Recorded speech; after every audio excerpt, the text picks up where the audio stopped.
The Ottoman Harem, long a source of mystery for European explorers, was a favorite topic for authors who penned hundreds of pages attempting to shed light on this reclusive focal point.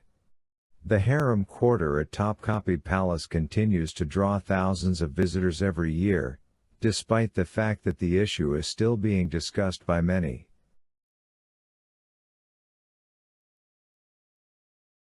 The Ottoman padishahs used to wed Turkish girls in the early days of the empire.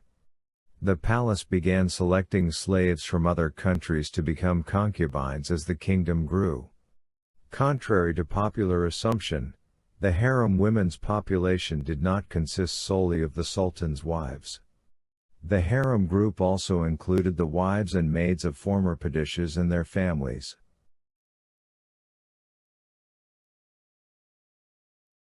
Up until 1550, the first Ottoman harem was located in the Old Palace, which is now part of the Istanbul University campus.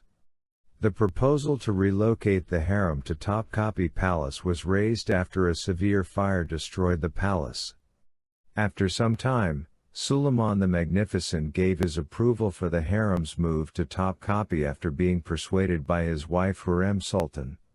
Women began to take part in governmental administration not long after the harem was added to Topkapi Palace.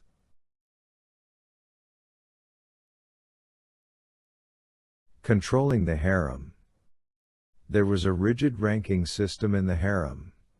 Ascending in a hierarchical sequence, the head wife, the padishah, sultan's concubines, female servants, their overseers, and slaves were ranked after Valid Sultan, the mother of the sultan. The need to become one of the padishah's esteemed wives was to have a son who could be the heir apparent.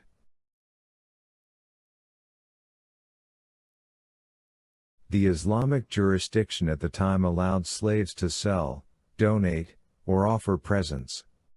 Hurrem Sultan, the first slave to marry a sultan in Ottoman history, was liberated after giving birth to a son.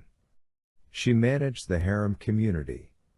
Concubines, mostly female captured during wars, were observed for 24 hours before payment, with defects reduced accordingly.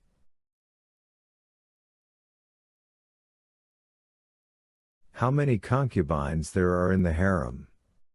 Each sultan's harem contained a different amount of concubines. It is well known that the empire's early founding and development periods saw a relatively low number of concubines. The population of the harem peaked at 809 during Sultan Abdulaziz's reign, having risen from 456 during Mahmud's first reign to 688 during Abdulmecit's.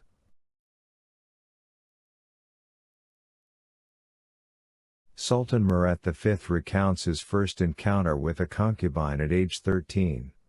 While working on carpentry, he heard a woman's voice and felt a surge of emotions. A beautiful Circassian girl approached him, whispering something. Feeling ashamed and astonished, she offered to take a pause, stating that no one could listen to them at the time. The padishah was also informed and watching the situation.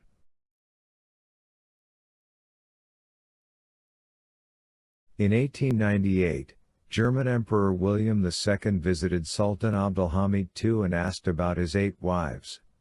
Sultan Abdülhamit replied that he had 8 wives, despite his wife's reddening face.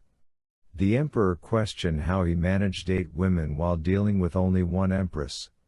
Sultan Abdülhamit praised the conversation as an art.